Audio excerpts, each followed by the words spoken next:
Voter പട്ടികയിൽ പേരില്ലാത്ത UDFന്റെ mayor സ്ഥാനാർത്ഥി VM വിനുവിന് പകരം സ്ഥാനാർത്ഥിയെ കണ്ടെത്താൻ കോൺഗ്രസ്. കഴിഞ്ഞ തെരഞ്ഞെടുപ്പിലും വോട്ടർ പട്ടികയിൽ പേരില്ല എന്നത് പുറത്തുവന്നതോടെ നിയമപോരാട്ടം ഫലം കാണില്ല എന്ന് ബോധ്യമായതോടെയാണ് നീക്കം. മെഡിക്കൽ കോളേജ് സൌത്തിലും പുതിയ സ്ഥാനാർത്ഥിയെ പ്രഖ്യാപിക്കും.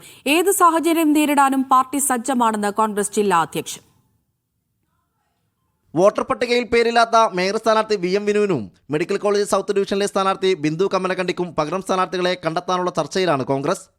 കഴിഞ്ഞ തദ്ദേശ തെരഞ്ഞെടുപ്പിലും ഇരു സ്ഥാനാർത്ഥികൾക്കും വോട്ടുണ്ടായിരുന്നില്ലെന്നത് വോട്ടുറപ്പിക്കാനുള്ള ശ്രമങ്ങൾക്ക് തിരിച്ചടിയാകുമെന്ന് കണ്ടാണ് പുതിയ സ്ഥാനാർത്ഥികളെ നിർത്താനുള്ള തീരുമാനം. അവർക്ക് വോട്ടവകാശം നിഷേധിക്കുന്ന സാഹചര്യം വന്നാൽ അതിനെ നേരിടുവാൻ സജ്ജവും ഞങ്ങൾ അതിന് തയ്യാറെടുപ്പുമാണ്. Let it be surprise. എന്തായാലും വിനു എന്നെ മത്സരിക്കാൻ സാധിക്കുന്നു ഞങ്ങൾ പ്രതീക്ഷിക്കുന്നു. അല്ലാത്ത സാഹചര്യത്തിലും കരുത്തനായ സ്ഥാനാർത്ഥി ഉണ്ടാവും. അതേസമയം വോട്ട് വെട്ടിയതിന് പിന്നിൽ CPM ആണെന്ന ആരോപണം തള്ളി CPM ജില്ലാ സെക്രട്ടറി രംഗത്തെത്തി.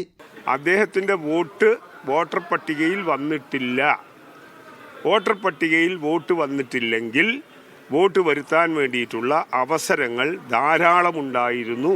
പിന്നെ അവിടെ എന്ത് ഗൂഢാലോചന?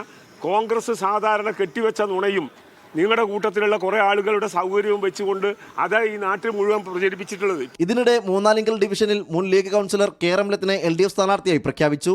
RJDക്ക് നൽകിയ സീറ്റിൽ മുമ്പ് പ്രഖ്യാപിച്ച സ്ഥാനാർത്ഥിയെ പിൻവലിച്ചാണ് റംലത്തിനെ മത്സരിപ്പിക്കുന്നത്. മീഡിയ 1 കോഴിക്കോട്.